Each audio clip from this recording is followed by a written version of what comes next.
Welcome back to the Connected podcast.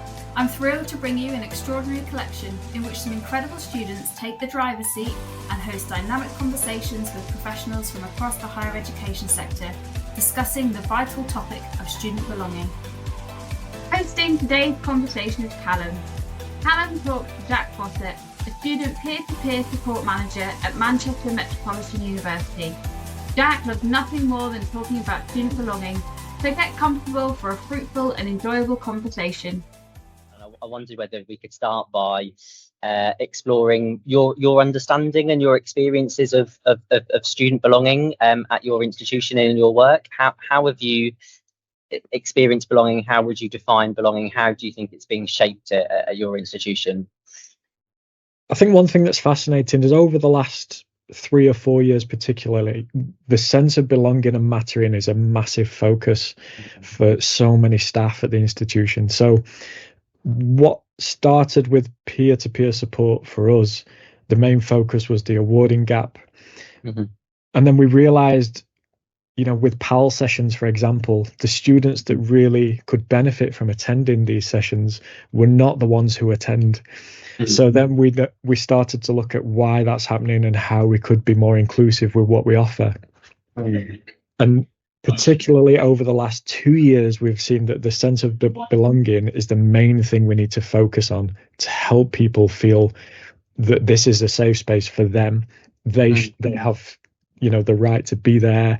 We need to clear this imposter syndrome way of sort of the way that the students feel in themselves. And now we have so many groups of staff meeting up to focus on how we can improve belonging at the university. And I'm so glad because it's, at least 50% of what studying is. Yeah. And you talked very briefly there about, safety and having a space where you feel, valued and trying to manage that imposter syndrome.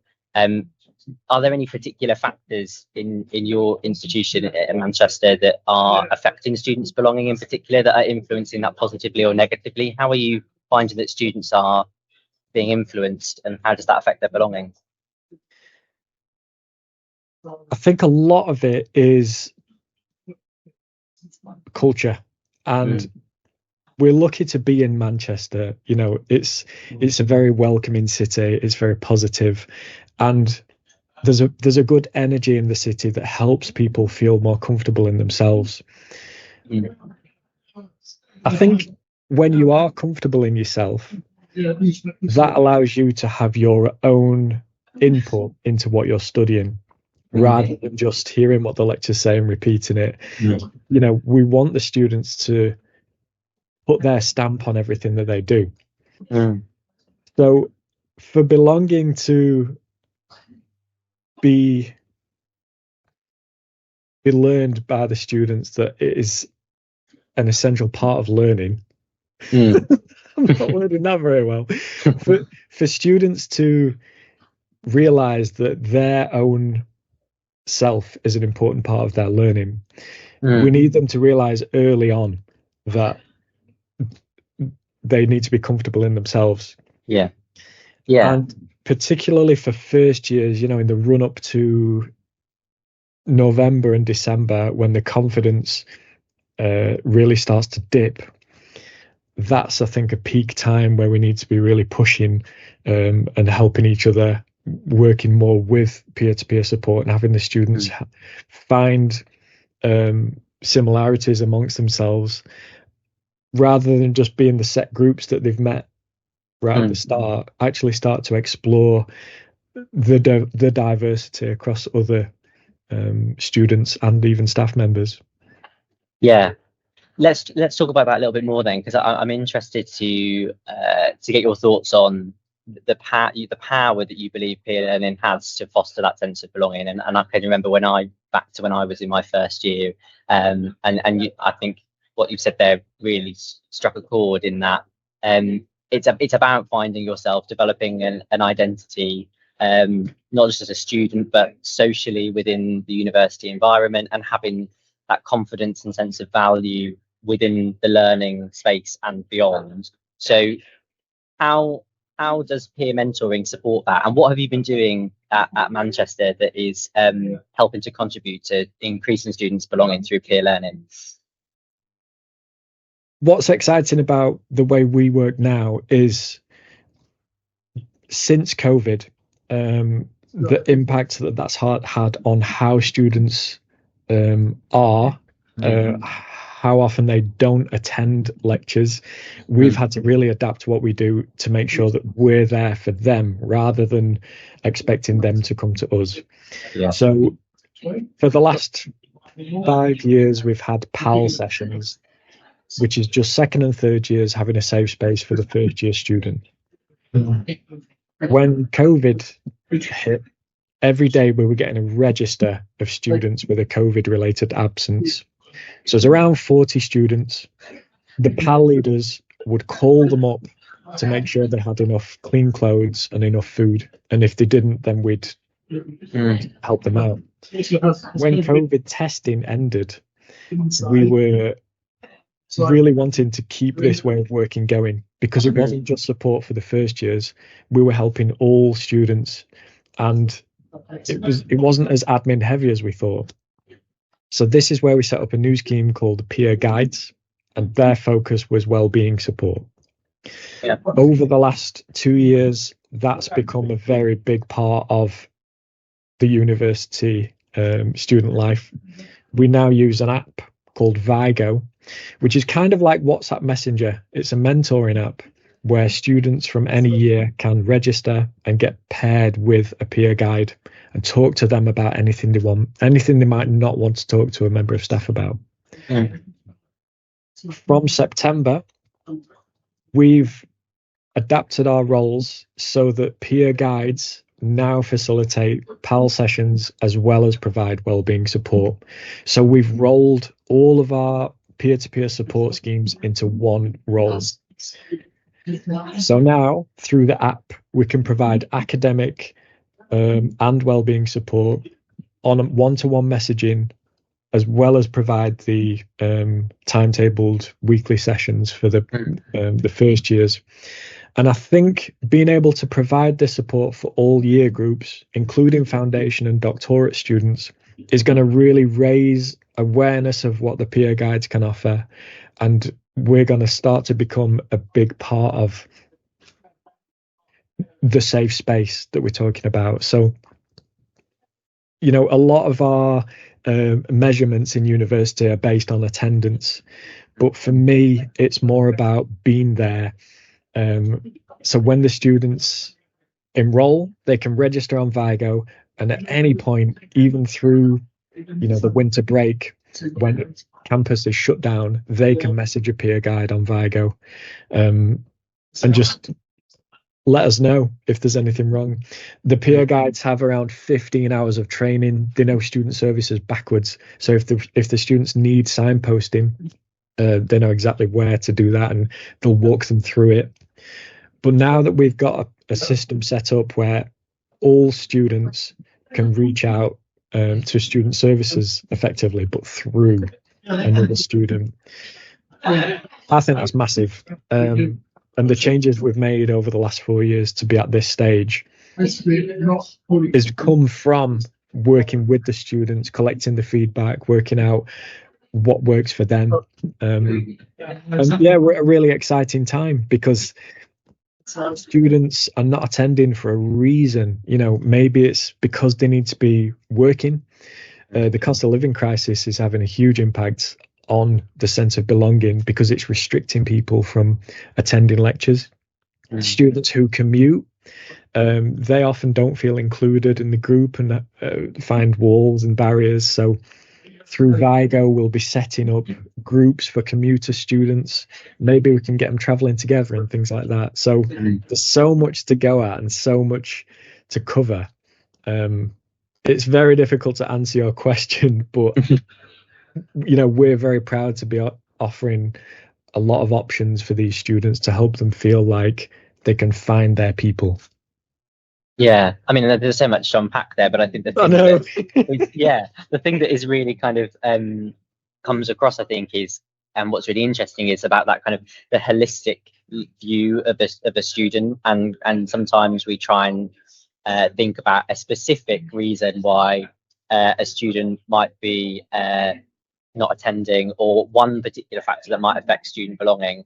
But actually, what I'm hearing from you is that trying to provide support that helps the kind of holistic student experience actually is a perhaps more effective way of trying to support that individual and to help them navigate a range of different experiences or barriers to their learning and to their kind of wider kind of navigation of an ecosystem that is kind of the university. So do you think that bringing those things together has had a noticeable impact then on how students feel like they belong, or just the kind of the positive outcomes that students are experiencing when they're involved in the peer mentoring and the peer guides?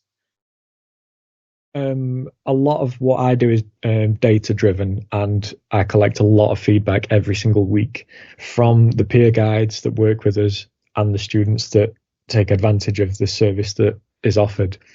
I know that we're having a very positive impact, but we have a small team, and it's very difficult to know the details and the small stories and things that happen.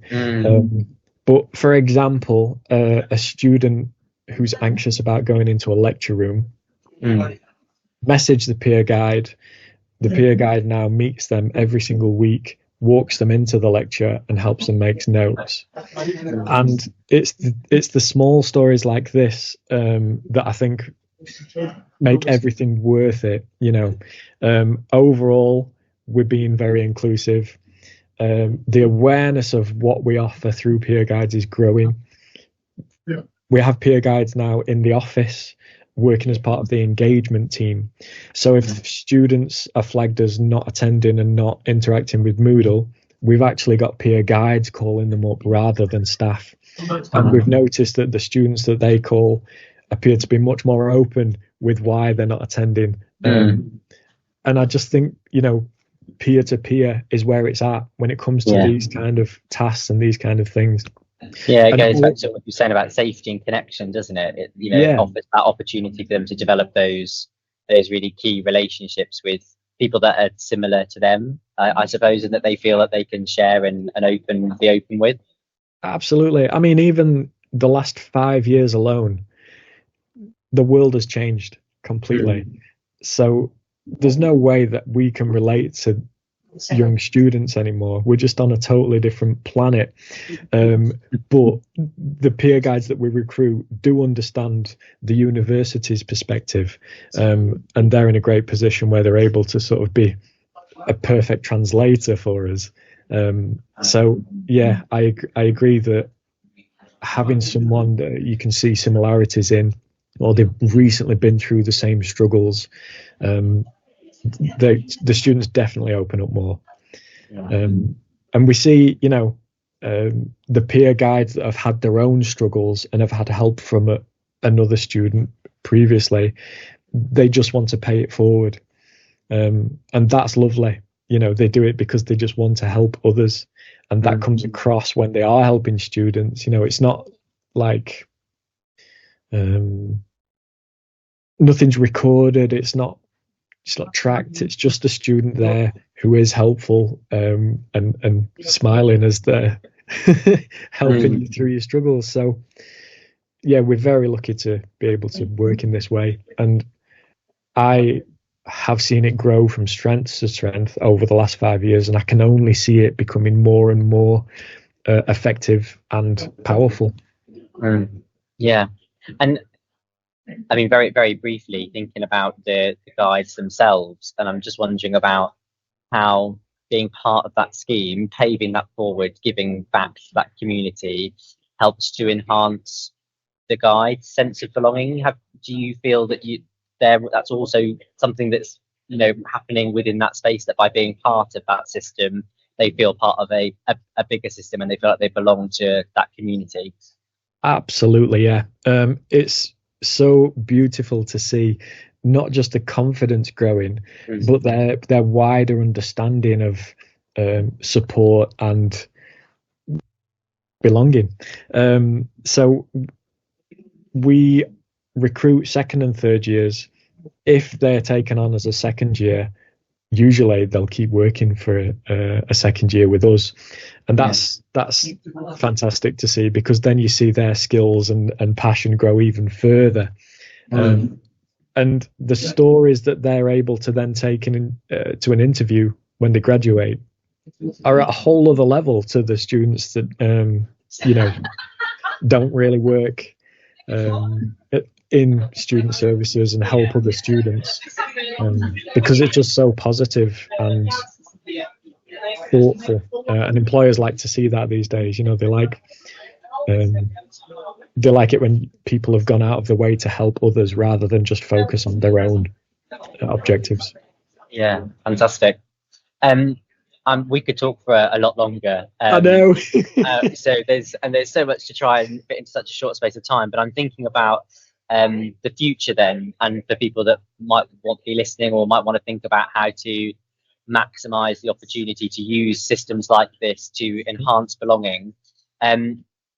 Where do you think peer learning is going to go in the future in your institution? Where would you like to see it go? And how would you advise other colleagues that are looking to use their peer learning, peer mentoring systems to develop a sense of belonging? What would be your kind of top tips or suggestions for developing that practice in the future?